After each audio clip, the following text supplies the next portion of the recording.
पाठ 6 भारताच्या सांस्कृतिक वारशाची स्थळे. विभाग बी. प्रश्न पहिला. इलोराना कैलास मंदिरનો ટૂંકમાં परिचय આપો. उत्तर. हिंदू धर्माच्या लेण्यांमधून 16 नंबरच्या लेण्यांमध्ये कैलास मंदिर आहे. ते एकाच दगडातून कोरून बनवलेले आहे. ते 50 मीटर आहे, 33 मीटर रुंद आणि 30 मीटर उंच आहे. दरवाजा, झरोखा आणि सुंदर स्तंभाच्या श्रेणीमुळे सुशोभित या मंदिराची शोभा अवर्णनीय आहे.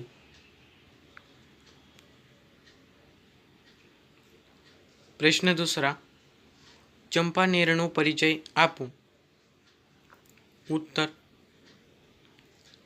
गुजरातच्या पंचमहाल जिल्ह्यात हालोल तालुक्यात पावागडच्या पायथ्याशी चंपानेर हे गाव वसलेले आहे. महमूद पेगडा याने चंपानेरवर विजय मिळवल्यानंतर थोड्या कालावधीसाठी चंपानेरला त्याची राजधानी बनवले होते आणि त्याला मुहम्मदाबाद हे नाव दिले होते. चंपानेरमध्ये मोती मस्जिद, जामे मस्जिद आणि ऐतिहासिक किल्ले आहेत. युनेस्कोने त्याला इ. स. 2004 मध्ये वैश्विक वारशाच्या स्थळांच्या यादीत नाव लिहिले. प्रश्न 3. प्राचीन समयથી ભારત તીર્થભૂમિ રહ્યું છે. विधान स्पष्ट करो. उत्तर. प्राचीन काळापासून भारत तीर्थभूमी आहे. भारतातील लोक विविध तीर्थस्थानांच्या यात्रेला जातात. भारताच्या चारधामची यात्रा, 12 ज्योतिर्लिंगांची यात्रा प्रसिद्ध आहे. चारधाममध्ये बद्रीनाथ, रामेश्वरम, द्वारका आणि जगन्नाथपुरीचा समावेश होतो. याशिवाय 51 शक्तिपीठे आणि अमरनाथची यात्रा पण महत्त्वाची समजली जाते. गिरनार, शत्रुंजय आणि नर्मदाची परिक्रमा यांचेही एक वेगळे महत्त्व आहे. भारत समृद्ध सांस्कृतिक वारशाचे भंडार आहे. प्रश्न 4. कुतुब मिनारविषयी टूक नोंद लखो. उत्तर. कुतुब मिनार दिल्लीमध्ये असलेल्या सल्तनतकालीन स्थापत्याचा उत्तम नमुना आहे. त्याचे निर्माण 12व्या शतकाच्या गुलाम वंशाचा स्थापक कुतुबुद्दीन ऐबकने सुरू केले. त्याच्या मृत्यूनंतर त्याचा जावई इल्तुतमिश याने पूर्ण केले. कुतुब मिनार 75.5 मीटर उंच आहे. त्याचा तळभागाचा घेर 13.75 मीटर आहे, तर उंचीवर गेले असता तो 2.75 मीटर होतो. कुतुब मिनारला लाल दगडा आणि संगमरमरने बनविण्यात आलेले आहे.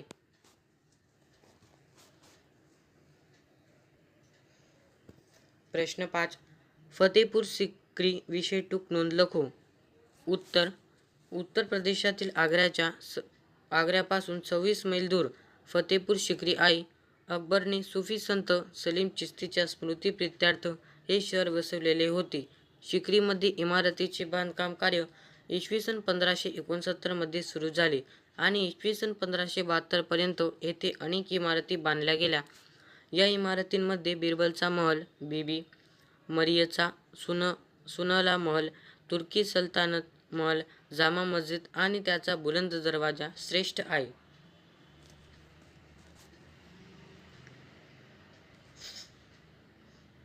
प्रश्न 6. इलोरानी गुफाओनी टूकमा माहिती आपो. महाराष्ट्रात औरंगाबाद जवळ वेरूळच्या लेण्या आहेत. येथे एकूण 34 लेण्या आहेत. येथे एक दुसऱ्यापासून वेगळ्या अशा लेण्या मंदिरचे 3 समूह आहेत.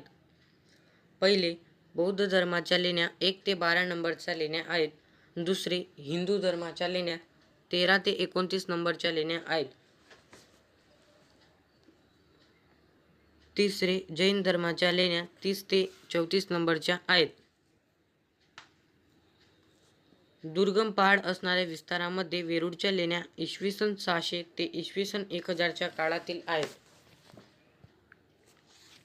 प्रश्न 7. एलिफंटानी गुफाओ विषयी टूकमा माहिती आपो. उत्तर.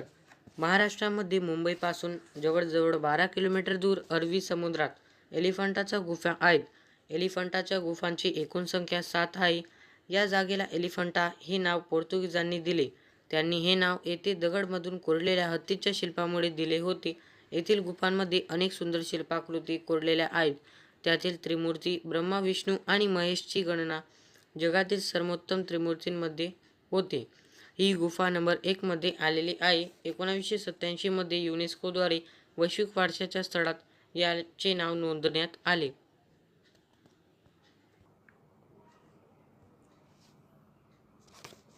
પ્રશ્ન 8.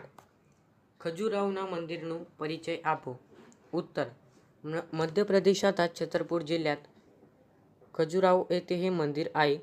खजुराहो हे बुंदेलखंडाच्या चंदेल राजाच्या राजधानीचे स्थळ होते. या राजांच्या कालखंडात इसवी सन 950 ते इसवी सन 1050 मध्ये येथे एकूण 80 मंदिरांचे निर्माण झाले. त्यापैकी सध्या फक्त 25 मंदिर आहेत. या मंदिरांमध्ये अधिकांश मंदिर शैव मंदिरे आहेत, तर काही वैष्णव आणि जैन मंदिरे आहेत. या मंदिरांमध्ये 64 योगिनींचे मंदिर मुख्य आहे. प्रारंभीच्या काळात ही सर्व मंदिरे ग्रेनाइटच्या दगडापासून बनविण्यात आलेली आहेत. खजुराहोच्या मंदिरा नागर शैलीत निर्माण झालेली आहेत. प्रश्न 9. कोणार्कना सूर्य मंदिर विषयी नोंद लखो. उत्तर. ओरिसा राज्याच्या पुरी जिल्ह्यामध्ये बंगालच्या उपसागराजवळ कोणार्कचे सूर्य मंदिर आहे. या मंदिराचे निर्माण 13व्या शतकात गंगवंशाचा राजा नरसिंहवर्मन पहिल्याच्या काळात झाले. हे रथ मंदिर 7 अश्वांनी ओढणारे सूर्यरथ स्वरूपाचे आहे आणि त्यात 12 विशाल चक्र आहेत. मंदिराच्या आधाराला सुंदरता देणारे चाके वर्षाच्या 12 महिन्यांना प्रतिबिंबित करतात, तर प्रत्येक चाकात 8 आरे आहेत. या मंदिरांचे निर्माण काळ्या दगडामधून झालेले असल्यामुळे त्याला काळा पॅगोडा असेही म्हणतात. प्रश्न 10. गोवाना देवळोविषयी नोंद लखो. उत्तर. पोर्तुगीजांबरोबर ख्रिस्ती धर्माचे धर्मगुरू सुद्धा भारतात आले. गोवा पोर्तुगीजांची राजधानी होती. येथे बेसालिका ऑफ बॉम जीसस किंवा बेसालिका ऑफ गुरु जीसस चर्च जुन्या गोव्यामध्ये आहे. येथे सेंट फ्रान्सिस झेवियर्सचा पार्थिव म्हणजेच मृतदेह सांभाळून ठेवलेला आहे. अनेक वर्षांनंतर सुद्धा त्यांचे पार्थिव शरीर विकृत झाले नाही. याशिवाय गोव्यामध्ये अनेक चर्च आहेत. तसेच गोवा त्याच्या सुंदर आणि रमणीय समुद्रकिनाऱ्यामुळे प्रसिद्ध आहे.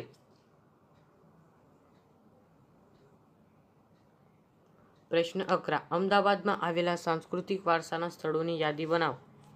उत्तर. अहमदाबादमध्ये असलेल्या सांस्कृतिक वारशाची स्थळे खालीलप्रमाणे आहेत. पहिले, भद्राचा किल्ला. दुसरे, जामा मस्जिद. तिसरे, राणी सेप्रीची मस्जिद. चौथे, सरखेजचा रोजा. पाचवा, कांकरिया तळाव. सहावे, झुलता मिनारा. सातवे, सिद्दी सय्यदची जाळी. आठवे, हटी सिंहचा डेरा. नववे, राणी रूपमतीची मस्जिद.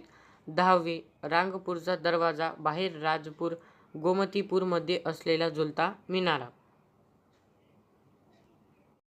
मित्रांनो, व्हिडिओ आवडला असेल तर लाईक, शेअर आणि सबस्क्राईब नक्की करा. व्हिडिओ पाहिल्याबद्दल खूप खूप धन्यवाद.